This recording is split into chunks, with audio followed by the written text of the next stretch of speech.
All right, we messed up, but we're back. So what we was talking about, stop living a what if life. And what's happening is that many of us are living in regrets. We're living in confusion and we are living in doubt of many of the decisions that we have made uh, mainly in this past year.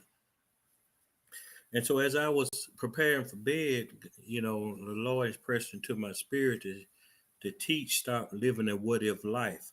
A what if life is a life that many of us have adapted to as we replay the decisions that we made, as we the replay certain decisions that have happened in our life. And for many of us, we are being consumed with the what if lifestyle. The what if lifestyle is a subtle tactic by Satan to keep you reliving things that that maybe God has already forgiven you from, or maybe got you rethinking decisions. You know, the Bible teaches us that there's no condemnation in Jesus Christ. So as many of us replay the what ifs, we begin to condemn ourselves, wondering if we made the right choice, the right decision, the right move. And what that does, that stunts your growth. What if is defined as a suppositional question? Suppositional question. And, even dealing with what I dealt with, uh, we can't go on wondering what if. Psalms 112 and 7 says, they will have no fear of bad news. Their hearts are steadfast, trusting in the Lord. See, one thing about a what if lifestyle, it determines your destiny as it relates to God. Because when we look at 112 and 7, he said they will have no fear of bad news. Their heart are steadfast, trusting in him. When you second guess yourself, that's a key sign that what you did wasn't of God. When you begin to go into the what if lifestyle, that means you have fear in you. See, when you made the decision to leave your job, leave your marriage, leave your significant other, leave your child, and now as you sit in your place of quiet, as you sit in your place of trying to be humble and seek God, you keep replaying, what if this would have happened? What if that would have happened? And what happens is you take your mind and you allow your mind to process uh, an innumerable amount of second guessing yourself. See, one thing about me, if I have to leave somebody alone, I cut some loose, I don't second guess myself. Because what I stated in the earlier video, when I sit down and I look at how people treated me, and I look at how I treated them, my decision is based on, okay, they never really added into me. They never really supported me. They never really did this. So I don't have to second guess my decision, because to go back to something that there was of no value anyway, I lose who I am.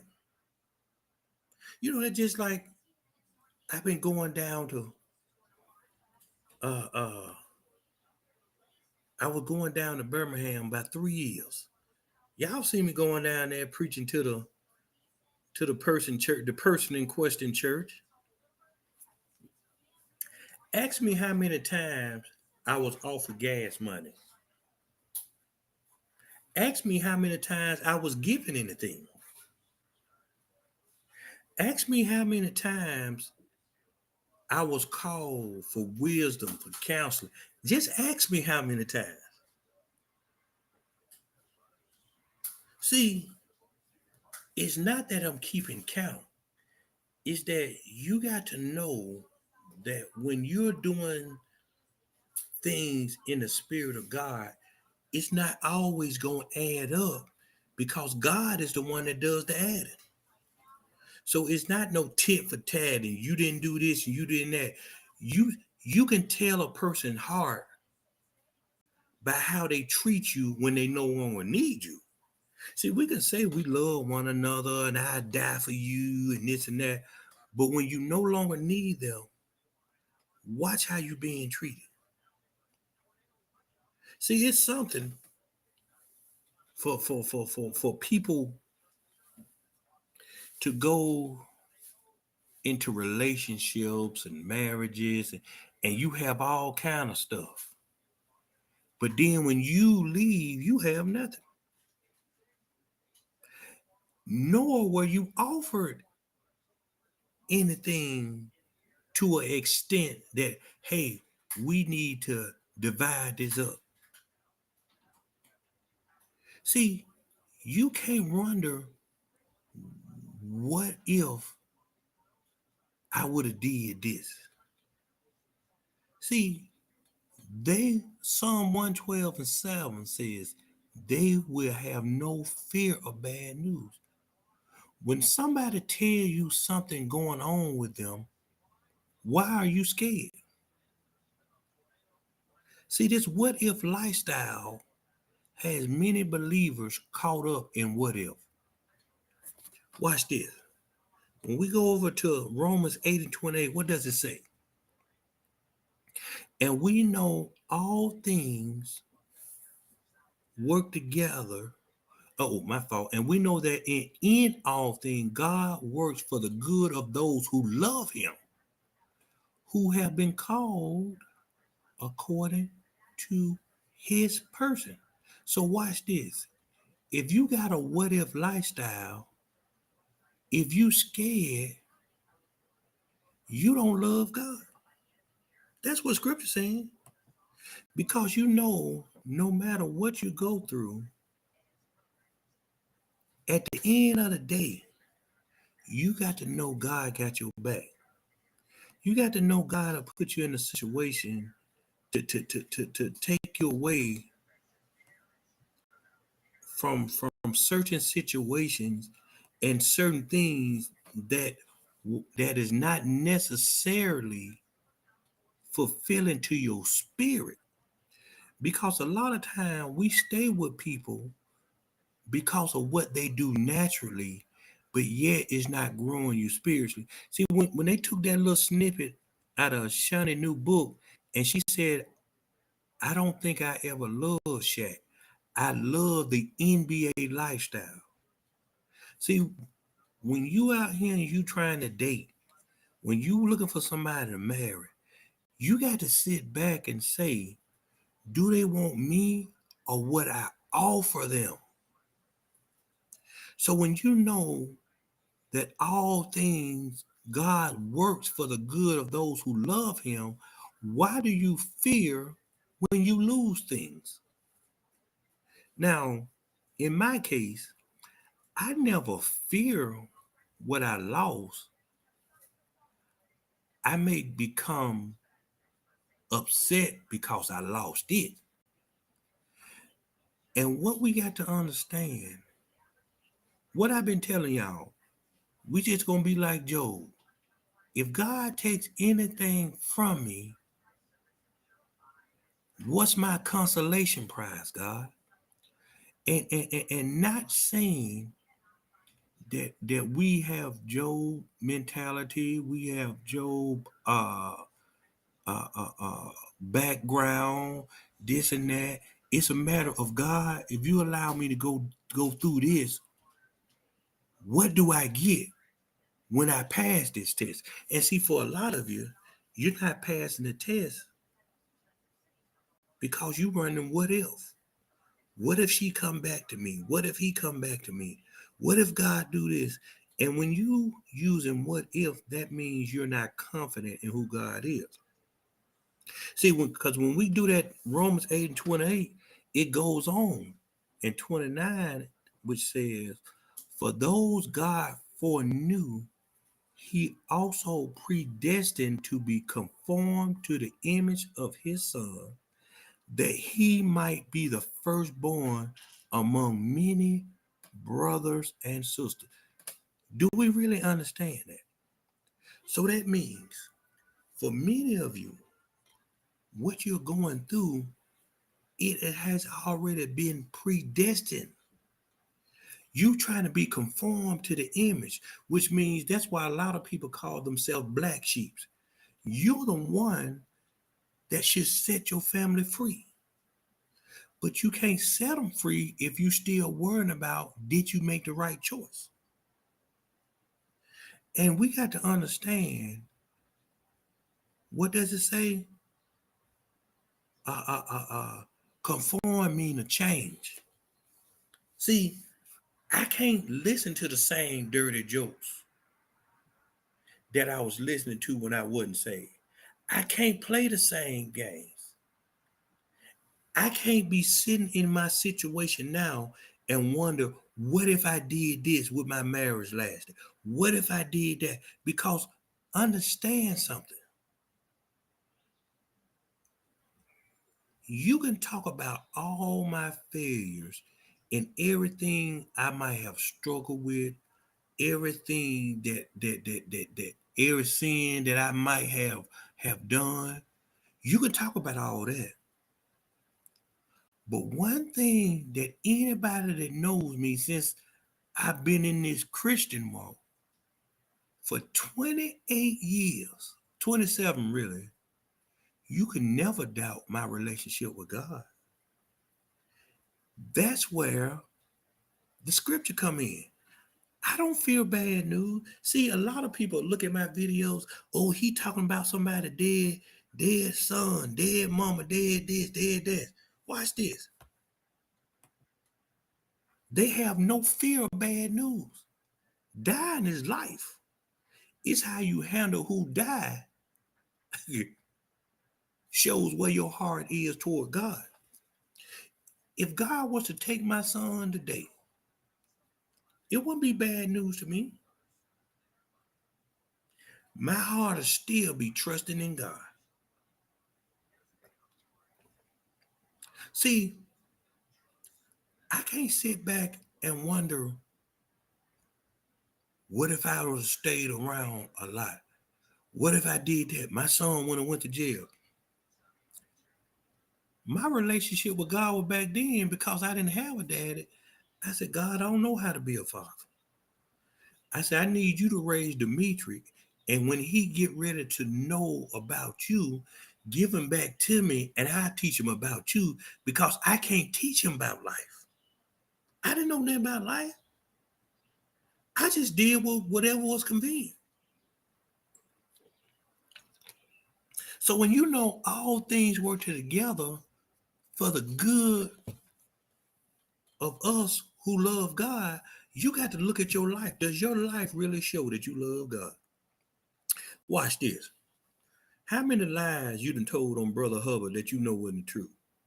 How many assumptions that you put out? What you done gossiped to me about? See, I already know. It doesn't bother me because my trust is in God. Verse 29 says, for those God foreknew. Oh, I said that. Verse 30 says, and those he predestinated, he also called. Those he called, he also justified. Those he justified, he also glorified. See, I ain't got time for what if. Let's break that down. Okay, let's just imagine this God talking. I need Dietrich on the earth for a certain day and certain time. I'm going to take his mama and I'm going to find him a daddy. And his daddy going to be an alcoholic and he ain't going to be, and he ain't going to be in his life. But I'm going to use those two to get him in the earth. Predestinated. Okay? Dietrich ain't going to be shown love. Dietrich ain't going to know how to treat a woman. Dietrich ain't going to know what love is. Dietrich is going to be a whore. Predestinated. But when I get ready to use him, I'm going to use him in front of the same people that knew who he was when he wasn't ready. So they'll see him change. The problem with some of y'all, the people around you don't see no change in you, which means you haven't changed. See, when I go back home, all they talk about is Dietrich the preacher. It's Dietrich the hood that bring up all the old stuff. Remember when we used to do this? Why do I do that? To let them know you can be just like me, but they doing the same thing I was doing with them 20 years ago. They still doing it. No change. So now I got Dietrich on the earth. I'm going to give him wisdom. I'm going to give him understanding. But I'm going to give him grace to figure out who he is and what he called to do. See, he called, which means one day I just say, oh, this wrong. I'm supposed to be doing that. He was calling me when I knew the difference between right and wrong. Before I knew the difference between right and wrong, I was just doing what I wanted to do. He also justified, meaning, okay, he began to hear my voice. Let him know what kind of anointing I'm going to put on his life. See, watch this. Ain't no what if God didn't call me? What if I didn't get out? Because that life was no good for me anyway. So let me justify him. Let me show him he got a prophetic gift. Let me show him the apostolic gift. No, for what he doing, let me show him he got all 5 gifts. That's why I can look at somebody and tell who they is before they even know who they are. Justification. Oh, he's still going to be a little whorish. Oh, he's still going to do that. But I know because of what he's been through, he going to do what I tell him to do. And that's what get most people that look at me that probably know something about me. You might got some tea on Brother Hubbard. Who he think he is. He do this, he do that, he do that. But watch this. The same tea, the same receipts that you hold against me, that's the same mentality that you listen to me in. So even your own spirit know, oh, that's how he is in the flesh. But I know without a shadow of a doubt, God in his spirit. He also glorified. Now that he know who he is, let me show him what he called to do. People didn't just come to me. They had to really find me. And the only reason they found me, 99.8% found me, they said, we were sitting at home. We got tired of church. We praying and shouting at the God, God, what I'm do, what I'm do. And the story is the same. They said, God gave us your website. God gave your name. And we looked it up. And there you was. You talking about what we want to hear. Glorified. I didn't bring nobody to me. God brought them to me. And watch how God do it. I don't care who you know. If you bring them to me and I look or I say, I said, no, they ain't for me. Because I know what I'm called to do. I can't say what if. And when I say they ain't for me, y'all see they ain't still around, don't you? Glorified. What I said when that couple moved from Michigan, he said God sent an angel twice because he was lazy. Go down there. And I said, okay, I said, well, if you found me like, because see, I got to listen to how you find me. And the Holy Spirit gonna tell me the truth, whether you know it or not. But when I listen to what's being said, I know it's God. Now listen here, glorified. The couple said God didn't send the angel once, he sent them twice. If that ain't glorified, I don't know what to do. But watch this. Go see how many people in the world. I said, how many people in the world? Why do I care? I went and looked. Out of 7.951 billion people in the world, God chose a couple and sent the angel twice and called my name. He didn't call yours. Glorified. See, that's why when these little heathens come to me, you think you all that. Show me where you been glorified. That's all I want to know. And I'm not prideful about it. It don't mean I'm better than you. But out of 7.951 billion people, he gonna send an angel twice and call my whole name? My whole name? Now, what if I said that ain't God? What if I didn't take the phone call because it wasn't a number I seen? I usually don't take the phone call. I picked it up. So what you got to say, understand, the reason I'm like I am is way back to where we started. Psalms 112 and 7. They will have no fear of bad news. Their hearts are steadfast, trusting in the Lord. The reason some of y'all can't get glorified is because you really don't trust God. See, that's why when people try to talk about me, when when they when when they make up lies to spread on me, when they think I'm prideful, I laugh in their face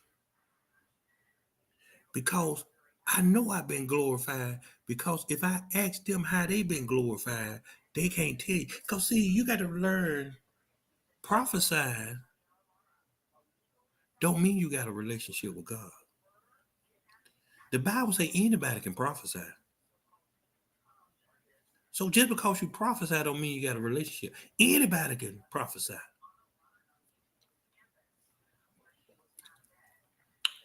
But if all you know how to do is prophesy, you really ain't no prophet. A baby can come out the womb and start to talking and prophesy. It's more to being a prophet to prophesy. Then y'all get into the office of a prophet and this and that. But all you know how to do is prophesy. You ain't even in the office. Maybe God did use you one time, and now you think you called. What if you don't know who you are? And that's why many of you stuck. Then it goes on to verse 31. What then shall we say in response to these things? If God is for us, who can be against us? He who did not spare his own son, but gave him up for us all, how will he not also, along with him, graciously give us all things? See, the reason you can't get nothing from God is because you ain't willing to give up nothing to get him. He God say something about money. You worrying about what you gotta do, what you got to pay. Who this here? God tell you that ain't the man for you. So now you sneaking around with the man. That ain't the woman for you. You sneaking around with the woman. See, the reason some of you got a what if lifestyle is because you can't give nothing up. You can't get nothing up. I go to talking about sororities. You get mad. I talk about fraternity. See, what we're going to talk about maybe tomorrow, what you willing to give up so God can give in. God can't give in nothing to you because you ain't really gave up nothing. See, the sacrifice you thought you made, that wasn't a big sacrifice. You know why it wasn't a big sacrifice? Because anything that it doesn't take you long to get back is not a sacrifice.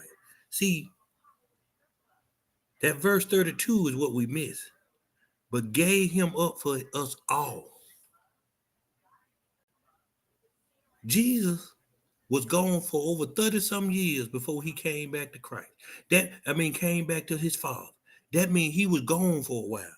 See, y'all think a sacrifice, a big lump sum of money or something, and you get it right back. You ain't did nothing. See, if Abram would have cut old buddy neck, he wouldn't have got him back.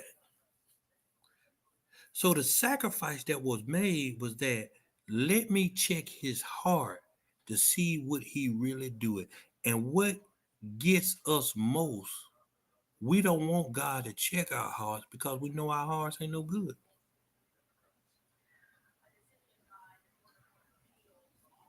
Yeah. The Bible say the heart is the most deceitful thing we got. You know why? Because your heart are having you running after somebody who you think love you, while the person who love you mad because you won't come see them. Love will have you doing something for somebody in the name of love, and they don't even want you around. Love will have y'all around here in relationships checked out, but getting everything they got. That ain't love. That's why some of you see that's the new relationship lingo. Y'all will be around a person and say, "You didn't know I checked out." This ain't no library. If you done checked out, let me know. So watch this. So when the book don't come back at the time it's supposed to come back, I can add some late fee on it. And see, for many of you, what you're about to get is the late fee that you owe God. See, y'all checked out of things prematurely because you couldn't handle it. You didn't understand. You didn't know how you were. So now you sitting down there, what if? What if I never get married? What if I never get a job? If you love God, ain't no what if. Because verse 28 becomes evident. And we know that in all things God works for the good of those who love him. How does God know you love him? Just ask yourself. Okay, you pray. That don't mean you love him. Demons pray. You give. That don't mean you love him. You love God when you understand your purpose and walk in it. See, anybody can sit on a pew and yell, preach, pastor, but it takes the love of God to walk in the purpose that you gave. See, they call me crazy. He ain't called. He don't know who do this. That done. What that heathen name? Bloomer. Bloomer came to Birmingham. You ain't no prophet. Stop prophesying. I said you ain't either. But we had fun that night. See, people, not people. Yeah, people. We'll say people. People have spirits in them to deter you from being who all you want to be because they know those are the people that you call to preach against. And see, if a lot of you grow confidence in yourself, guess what? You wouldn't be around here. What if? Don't what if about me because I know all things work together for the good. So, what good have you done since you've been following Christ? And if you can't think of nothing good you did, that means you really ain't did nothing. So that's why a lot of times I'm not ashamed of what I have to talk about. Because see, Paul had to had to really sit in his mind about what's going on in his life. So for many of us, we had to understand what it was. Philippians 1 and 12. He said, now I want you to know, brothers and sisters, that what has happened to me has actually served to advance the gospel. See, the reason I don't fear bad news is because I'm mature enough spiritually that whatever God allows me to go through, it gives a revelation to something else. That's how you advance the gospel. The reason some of you can't go forward is because you can't tell what you're going through because you scared of how people gonna see you. You scared of what your auntie gonna say, what your mama gonna say. Now you got to be tactful in how you say things, and all the times you ain't got to say is you. But when you can't use your life as the foundation of how God is helping you, then you prevent the gospel to being spread. You're not advancing. That's why, I'm looking at this guy page. I used to I used to count a mental. I don't think that man really said nothing about God in about 8 years. But you sitting around here, you seeking wealth, you seeking fame, you seeking fortune, you want to be a millionaire. But you say you called to preach. The reason I feel sorry for him, I can look at him and tell he wasn't called to preach. But when you put yourself in a position and say you called to preach this gospel, and then you just drop it, you got blood on your hands, brother. So I'm looking at you how you trying to be so hard to be known among the millionaires, and you won't even try the basic to begin to preach the gospel again. See, I let y'all make y'all mistakes. But one thing about it, don't let the way I live my life make you become a mistake. That's why I said, don't do things the way you see me do it. You got to be better than me. And the only way you're going to be better than me is just watch this here. 112 and 7. Thou will have no fear of bad news. Their heart is steadfast, trusted in the Lord. But watch the end of it. Only as our hearts are fixed on our loving Lord can we be at peace in the midst of what ifs. See, watch this. The reason a lot of y'all ain't got no peace in your decision because God really wasn't in it. That's why you replaying in your mind what you need to do or what you should have done or what you could have done because there was no trust in God. It was trust in the flesh.